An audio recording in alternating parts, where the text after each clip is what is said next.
Welcome back dear student, स्वागत है आपका ई लेक्चर सीरीज। जैसा कि आपको पता है, हमने ह्यूमन वैल्यू के अंदर यूनिट 4 स्टार्ट की थी, harmony in nature. Harmony in nature के अंदर पहले हमने देखा था कि अंडरस्टैंडिंग हार्मनी इन नेचर। हमने समझा कि जो नेचर्स के साथ हमारा म्यूचुअल फुलफिलमेंट है एक ह्यूमन ऑर्डर का, वो हो पा रहा है या फिर नहीं हो पा रहा है। तो वहाँ पे हमने देखा कि वहाँ क्वेश्चन मार्क था। फिर हमने उन चीज़ों को समझा कि हम कैसे उस क्वेश्चन मार्क को दूर कर सकते हैं। फिर हमने अब ये समझना है आगे कि जो रिसाइकल की हम बात करते हैं, रिसाइकलिबिलिटी की हम बात करते हैं, सेल्फ रेगुलेशन की हम बात करते हैं। ये जो चीज़ें हैं सेल्फ रेगुलेशन है, इसको अब हम नेचर के रेफरेंस में हम समझेंगे। जैसे कि हम पहले ऑर्डर समझ के आए हैं, जैसे मैटेरियल ऑर्डर होता है, प्लांट ऑर्डर होता है, आपका एनिमल ऑर्डर होता है, ह्यूमन ऑर्डर होता है। इसके अलावा हम ये देखेंगे कि नेचुरल जो है करैक्टरिस्टिक्स क्या हैं इन ऑर्डर्स की, ठीक है ना, जिसमें हम देखेंगे स्वभाव क्या है। जैसे मैटेरियल ऑर्डर के अंदर क्या स्वभाव है, प्लांट ऑर्डर के अंदर क्या स्वभाव है, आपका ह्यूमन ऑर्डर के अंदर क्या स्वभाव है। इन सब चीज़ों को हम इस लेक्चर के अंदर समझने वाले हैं। उससे पहले मैंने आपको एक लास्ट लेक्चर में बताया भी था कि जैसे हम देखें कि हमारी जो नेचर है, नेचर के अंदर हर चीज़ का एक फिक्स प्रोविज़न है। जैसे हम देखें, आपने पहले भी पढ़ा था कि आजकल जो ह्यूमन है वो ये सोच रहा है कि यहाँ ये जो पहाड़ है यहाँ पे क्यों खड़ा है, इस पहाड़ से मैं अपने घर पे मार्बल या पत्थर लगाऊं, ये जो पेड़ है क्यों खड़ा है, इससे मैं अपने घर का फर्नीचर बनाऊं। तो ये जो आपका एल्यूमिनियम कोयल है, माइका है, ये क्यों है नेचर के अंदर, इसको मैं यूज़ में लेके कहीं ना कहीं हम कॉम्पिटिशन में लगे हुए हैं। जबकि वास्तव में देखा जाए तो ये जो पहाड़ हैं, नदियाँ हैं, ठीक है ना, कभी कभी नदियों की बात आती है, कोई स्टेट कहता है कि इसको हम अपने स्टेट में लाएंगे, तो नदियों को भी हम मोड़ना चाह रहे हैं, हम अपनी रिक्वायरमेंट के लिए मोड़ना चाह रहे हैं। तो जो एल्यूमिनियम कोयले माइका की एक रिक्वायरमेंट है नेचर में भी उसका एक प्रोविज़न है कि उससे कम होने पर जो है उसका एक्सप्लोटेशन माना जाएगा। हम एक्सेस एक्सप्लोटेशन में लगे हुए हैं, जबकि ऐसा नहीं होना चाहिए, ठीक है ना। ऐसा क्यों नहीं होना चाहिए? क्योंकि नेचर जो है वहाँ पे ज्ञान अवस्था नहीं है। जैसे एक छोटा सा एग्जांपल मैं आपको और देता हूँ कि जब हम पेड़ पौधों को जब हम पानी देते हैं तो या फिर पानी हम नहीं देते हैं, तो पेड़ पौधे तो सबको मीठा फल देते हैं। ये नहीं कि जिसने पानी दिया उसको मीठा फल देना है, जिसने पानी नहीं दिया उसको कड़वा या खट्टा फल देना है, ऐसा नहीं करते वो। तो वहाँ ज्ञान अवस्था नहीं है। जबकि ह्यूमन क्या है, ज्ञान अवस्था में होते हुए भी जो इन रिसोर्सेज का नेचर के अंदर जो प्रोविज़न होना चाहिए, उस प्रोविजंस को एक्सेस एक्सप्लोटेशन करके कम करने में लगा हुआ है, कहीं ना कहीं डिसहार्मनी क्रिएट करने लगा है। तो वहाँ सेल्फ रेगुलेशन की ज़रूरत है। सेल्फ रेगुलेशन इसलिए ज़रूरी है क्योंकि ये चीज़ें यदि एक्सेस एक्सप्लोइट होंगे तो कहीं ना कहीं नेचर क्या होगी, जो आपका संतुलन क्या होगा वो चेंज होगा। तो वो चीज़ें यहाँ पे हमें समझनी होंगी। हार्मनी इन नेचर्स के लिए हमें इन चीज़ों को समझना होगा। जो हमने पहले ऑर्डर पढ़े थे कि ह्यूमन ऑर्डर सबसे कम रहता है, फिर एनिमल ऑर्डर रहता है, फिर बायो ऑर्डर रहता है, और सबसे बड़ा जो रहता है अपना कौन सा रहता है, फिजिकल ऑर्डर रहता है। अब ये जो चारों ऑर्डर हैं या चारों यूनिट्स हैं, उनका कलेक्शन ही क्या कहलाता है, नेचर कहलाता है। लेकिन जब हम म्यूचुअल फुलफिलमेंट की बात करते हैं, जब हम हार्मनी की बात करते हैं, तो वो हार्मनी जो है ह्यूमन के पेस पर क्या देखी जाती है, क्वेश्चन मार्क है कि ह्यूमन जो है म्यूचुअल फुलफिलमेंट नेचर के साथ नहीं कर पा रहा, ठीक है ना।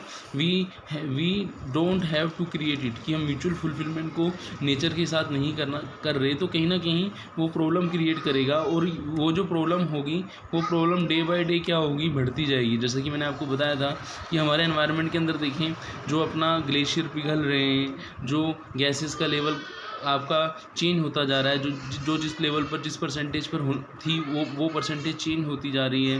कहीं ना कहीं ग्रीन हाउस गैसेस का इफेक्ट हो रहा है, ग्लोबल वार्मिंग हो रही है। तो वहाँ पे हर ह्यूमन का क्या है, रोल है। हर ह्यूमन को क्या है, अपनी रेस्पॉन्सिबिलिटी क्या करनी पड़ेगी, पूरी करनी पड़ेगी। क्योंकि ह्यूमन क्या है, आपका कॉन्शियस थिंग है। बाकी जो सारे ऑर्डर हैं वो क्या हैं, आपके अनकॉन्शियस हैं, वहाँ ज्ञान अवस्था नहीं है। ह्यूमन जो है एज्यूमिंग, रिकॉग्नाइजिंग, फुलफिलमेंट कर सकता है, तो उसे उन चीज़ों को समझना होगा, ठीक है ना। तो जो प्रेजेंस ऑफ आई है वो किस में है, ह्यूमन के अंदर है। जो अदर 3 लेवल हैं, ठीक है ना, ह्यूमन को अदर 3 लेवल के साथ, राइट अंडरस्टैंडिंग के साथ उनका हमें ज़्यादा यूज़ नहीं लेना, हमें उतना ही यूज़ लेना है जितना हमें ज़रूरी है। तो इन सब चीज़ों को हम रिसाइकलिबिलिटी और सेल्फ रेगुलेशन के अंदर अब समझते हैं। जैसा कि हम देखें मेटल ऑर्डर के अंदर, हम देखें कि जब हम कोयल को बर्न करते हैं तो वहाँ पे कोयल को बर्न करने के साथ साथ, बर्न होने के साथ कुछ गैस जो एनवायरनमेंट के अंदर स्मोक जो धुएँ के फॉर्म में जाती हैं। इसके अलावा एशेस जो है, जो वहाँ पे आप राख देखें वो इकट्ठी हो जाती हैं। तो यहाँ पे हम देखें कि ह्यूमन जो है, जैसे मेटल ऑर्डर जो है वो एक फॉर्म से दूसरी फॉर्म के अंदर चेंज हो गया है, वो गैसेस की फॉर्म में चला गया है या फिर वो आपका एशेस की फॉर्म में आ गया है। हम इस चीज़ को समझते हैं कि ह्यूमन जो है उसकी फॉर्म चेंज नहीं होती। ह्यूमन जो है चेंज नहीं कर रहा अपने अंदर, जबकि उसको राइट अंडरस्टैंडिंग के थ्रू उस चीज़ को चेंज करना चाहिए। ये यदि हम ये करते हैं, we can convert it from one form to another form, कि हम ये सब चीज़ें जो कर रहे हैं ये एक फॉर्म से दूसरी फॉर्म में आ रही हैं। और इन चीज़ों को हमने मैटेरियल ऑर्डर में समझा। बायो ऑर्डर में हम देखें, if you have a plant you can not stop it from growing. यदि आपके घर कोई पेड़ पौधा है और यदि आपके घर के बाहर कहीं भी पेड़ पौधा है तो नेचर उसको कहीं ना कहीं सपोर्ट करती है। जो घर वाले पेड़ पौधे को आप पानी देते हैं, बाहर वाले को बारिश के टाइम में, या फिर वैसे ही आप देखें जो सोइल है वहाँ से उसको वो चीज़ें मिलती हैं। तो if you have a plant you can not stop it growing, it will continue to respire and keep changing in the way. तो ये इसका नेचर है, ठीक है ना। एनिमल ऑर्डर में आप देखने जाएँ तो animal bodies development of pranic order, therefore this order inherent and intentness of the previous order namely existence and growth. कि एनिमल ऑर्डर में भी हमको ये चीज़ें देखने के लिए मिलती हैं, वो भी ग्रोथ करती हैं कहीं ना कहीं। जैसे मैंने आपको एग्जांपल भी दिया था एनिमल ऑर्डर का, मैंने आपको एग्जांपल दिया था कि जैसे हम देखें प्रोसेस ऑफ सेल्फ, जिसको हम आई बोलते हैं, indicated by the presence of activity of assuming. जैसे डॉग को ट्रेनिंग मिलती है पुलिस या टेररिस्ट दोनों से, तो एनिमल को तो रोटी जो देगा, ठीक है ना, वो इस अजम्पशन के साथ कि जो मेरी बॉडी के लिए कुछ मुझे मिलेगा, वो उसको एज्यूम करता है, रिकॉग्नाइज़ करता है, वो उस ट्रेनिंग के बेस पर वो काम करेगा। अब पुलिस वाला उसका सही यूटिलाइजेशन कर रहा है, टेररिस्ट उसका गलत यूटिलाइजेशन कर रहा है, तो कहीं ना कहीं हम ये देखें कि वहाँ पे वो एज्यूमिंग रिकॉग्नाइजिंग है। पर ह्यूमन के अंदर एज्यूमिंग रिकॉग्नाइजिंग के साथ क्या क्या है, फुलफिलमेंट भी है, नोइंग भी है। तो वो चीज़ें हमें देखनी है। तो ह्यूमन ऑर्डर की हमने बात की है। पहले हम ह्यूमन ऑर्डर को ही समझते हुए आए हैं 3 यूनिट तक।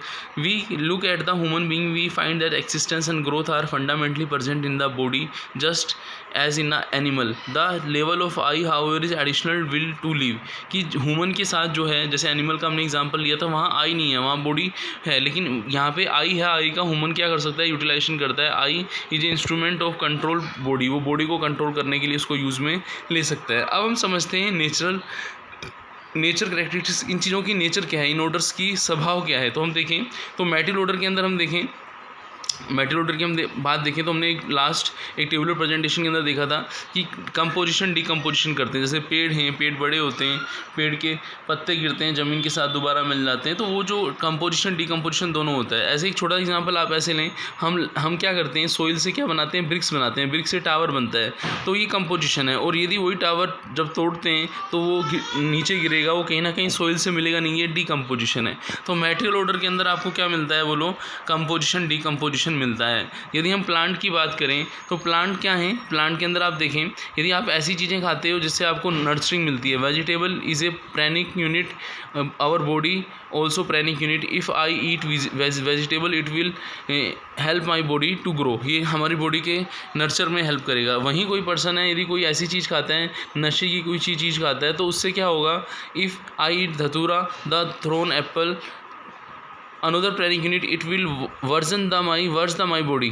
तो आपको नर्चर करना है या वर्जन करना है, आपको ये देखना है कि हमारी बॉडी को हमें क्या करना है, नष्ट करना है, जिसको हम वर्स बोलते हैं, और जो है पोषण करना है, जिसको हम नर्चर बोलते हैं। तो प्लांट ऑर्डर के अंदर दोनों चीज़ें आती हैं कि यदि हम चीज़ों को यूज़ ले रहे हैं नर्चर करने के लिए या फिर हम वर्स करने के लिए, उसको वेस्ट करने के लिए हम यूज़ में ले रहे हैं। तो ये हमने स्वभाव देखा किसका, आपका सेकंड जो था आपका प्लांट या बायो ऑर्डर का हम बात करें, ठीक है ना। अब हम बात करेंगे, जैसा कि हम एनिमल्स ऑर्डर के अंदर हम देखें, नर्चर एंड जो वर्ड्स इज द स्वभाव ऑफ एनिमल बॉडी, स्वभाव of eye of the animal is non cruelty. इसका मीन्स क्या है, अकूर्ता। जैसे आप देखें, ये छोटा सा एग्जांपल भी है यहाँ पे, जैसे काऊ है, काऊ का स्वभाव आपको क्या लगता है, बोलो, नॉन क्रूलिटी लगता है ना, ठीक है ना, उसका स्वभाव अकूर्ता का है, ठीक है ना। जबकि आप टाइगर, लॉयन वगैरह को देखें तो उसकी हैबिट क्या है, वो जैसे हिरन को खा रहा है तो कहीं ना कहीं क्रूरता कर रहा है, नहीं कर रहा, बोलो, क्यूरिटी कर रहा है, नहीं कर रहा, आप कहेंगे यस सर क्यूरिटी कर रहा है, तो ये उसका स्वभाव है, ठीक है ना। ये नेचर के अंदर है, उसको वो चेंज नहीं कर सकता, ये उसका स्वभाव है। जैसे हमने प्लांट के एग्जाम्पल है, नीम का पत्ता है तो नीम का पत्ता कड़वा ही होगा, मीठा तो हो नहीं सकता। आम का है तो आम मीठे होंगे, आम का फल जो है मीठा होगा। तो ये उसका स्वभाव है। ये जब हम ह्यूमन की हम बात करें तो ह्यूमन की जब हम स्वभाव की बात करते हैं तो ह्यूमन का स्वभाव डेफिनेट नहीं है, इनडेफिनेट है। इनडेफिनेट क्यों है? क्योंकि कुछ लोग तो क्या कर रहे हैं, कुछ नेशन तो क्या कर रहे हैं, पेड़ लगाने की सोच रहे हैं, कुछ नेशन पेड़ों को नष्ट करने की सोच रहे हैं, कुछ सोसाइटी के लोग नेचर को नर्चर करने की सोच रहे हैं, कुछ उसको डिस्ट्रॉय करने की सोच रहे हैं। तो ह्यूमन का कंटेंट क्या है, डेफिनेट नहीं है, वो आपका इनडेफिनेट है। कहीं तो डेफिनेटनेस मिलती है, इन चीज़ों को हम प्रीवियस यूनिट के अंदर पढ़ चुके हैं। तो यहाँ पे हमने यही देखा कि क्या नेचर होती है डिफरेंट डिफरेंट ऑर्डर्स की, ठीक है ना, और कैसे हम देखते हैं कि जो डिफरेंट डिफरेंट ऑर्डर हैं उसमें रिसाइकेबिलिटी कैसे होती है, कैसे आपका जैसे हमने देखा कि एक फॉर्म से दूसरी को फॉर्म के अंदर वो चेंज होते हैं। तो मिलते हैं नेक्स्ट लेक्चर में। थैंक्स।